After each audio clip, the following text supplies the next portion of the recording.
Prega a palavra, disse Paulo ao seu filho na fé, Timóteo. Se de fato a palavra de Deus é inspirada, então é muito importante que o pastor mestre pense bem antes de ele pregar, que aquilo que ele fala seja de fato a palavra de Deus, e que cumpra a sua razão de ser, e que tornar todo homem perfeito, e perfeitamente habilitado para toda boa obra. Eu quero esse dia dar alguma palavrinha sobre como se pode preparar uma mensagem expositiva. Naturalmente, em primeiro lugar, é necessário que se escolha um texto.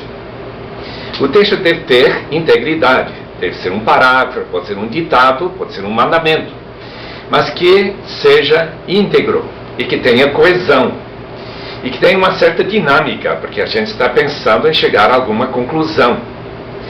É justamente isso que tem que pensar quando se prega expositivamente. Qual é a razão dessa pregação? Para onde que nós queremos direcionar essa palavra? Deve ter alguma conexão com as necessidades do povo. E deve ter totalmente integrada na própria palavra, enraizada na palavra. Para isso é necessário conhecer muito bem o texto. O pastor Campbell Morgan de Londres achava que era necessário ler o texto pelo menos 50 vezes. Meu próprio professor, Merrill Tenney, dizia que nós tínhamos que ler o livro inteiro várias vezes, de vários pontos de vista, até ficarmos realmente familiarizados. Quando sabemos o que o texto diz, é hora de pegar uma folha para fazer alguns rascunhos. Primeiramente, tentar chegar à conclusão, o que o texto está querendo dizer. Qual é a proposição que esse parágrafo, aquele ditado, realmente vai promover.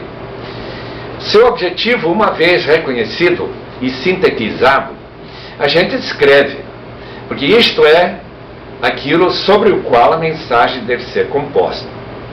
Pensemos, por exemplo, no caso do filho pródigo. A história do filho pródigo tinha o propósito de chegar ao fato de que uma pessoa que serve a Deus, mas que não ama a Deus, é muito menos apreciado por Deus do que um filho pródigo que tem feito tudo de mal, mas que volta e se arrepende.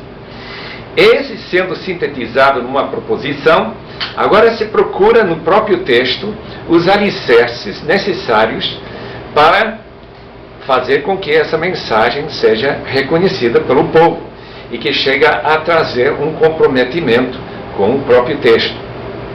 Isso requer um estudo muito cuidadoso. Pode ser um estudo analítico, especialmente se for uma carta. Pode ser um estudo retórico, ver as palavras principais. Pode ser um estudo teológico, que a gente procura aquilo que o texto mais tem como pressuposição em relação às palavras principais do texto. Com esse trabalho analítico, teológico, até retórico, a gente vai colocando observações. Observar, por exemplo, como que o texto está relacionado com o texto anterior, como está relacionado com o propósito do texto dentro do livro, como também qual é o propósito que vai seguir no texto seguinte. A palavra de Deus está interligada, e nós devemos ver o contexto com muito cuidado e observar aquilo que o texto tem a dizer. Além disso, temos outros fatores interessantes dentro do texto. Temos a gramática, analisar os verbos, o tempo dos verbos, o modo do verbo, a ação do verbo, quem está agindo, sobre quem. Todo esse tipo de observação é fundamental quando a gente está preparando uma mensagem. Nosso colega na faculdade teológica achava que 30 horas para preparar uma mensagem era muito bom. Eu acho que ninguém vai gastar 30 horas para preparar uma mensagem expositiva. Mas o tempo que se possa gastar, especialmente meditando, como o salmista diz, dia e noite, tudo é útil para chegar a essa palavra que Deus colocará no seu coração. E para que não coloque coisas que não ajudam em argumentar a favor dessa proposição. Uma vez que a gente tem essas observações, começa a estruturar a mensagem. Normalmente pensamos, para sustentar uma proposição, 2, 3, 4 argumentos que estão dentro do próprio texto. Excluir tudo que não tem nada a ver com essa sustentação. E sempre enfatizar os argumentos que o próprio texto levanta a favor da proposição, aquela ação que se espera que os ouvintes vão de fato fazer.